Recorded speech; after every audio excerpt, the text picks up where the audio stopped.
increasingly interesting to watch the Romney attack machine coordinate things. And all of a sudden today, there are like 4 different articles by 4 different people that randomly show up. The fact is, I'm thrilled that Michael Reagan has endorsed me and will be campaigning with me here in Florida.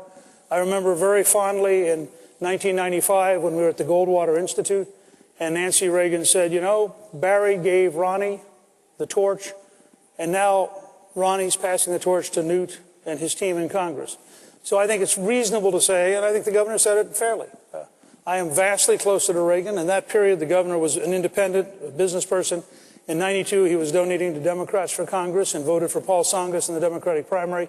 In '94, running against Teddy Kennedy, he said flatly, I don't want to go back to the Reagan-Bush era. I was an independent.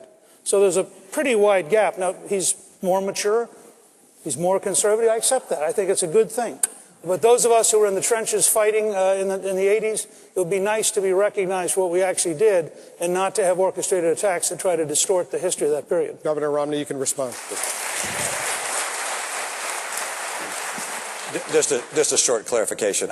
I've never voted for a Democrat when there was a Republican on the ballot. And in my state of Massachusetts, you could register as an independent and go vote in which either primary happens to be very interesting.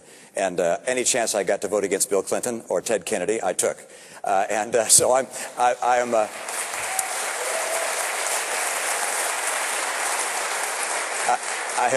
have always voted for a Republican any time there was a Republican on the ballot.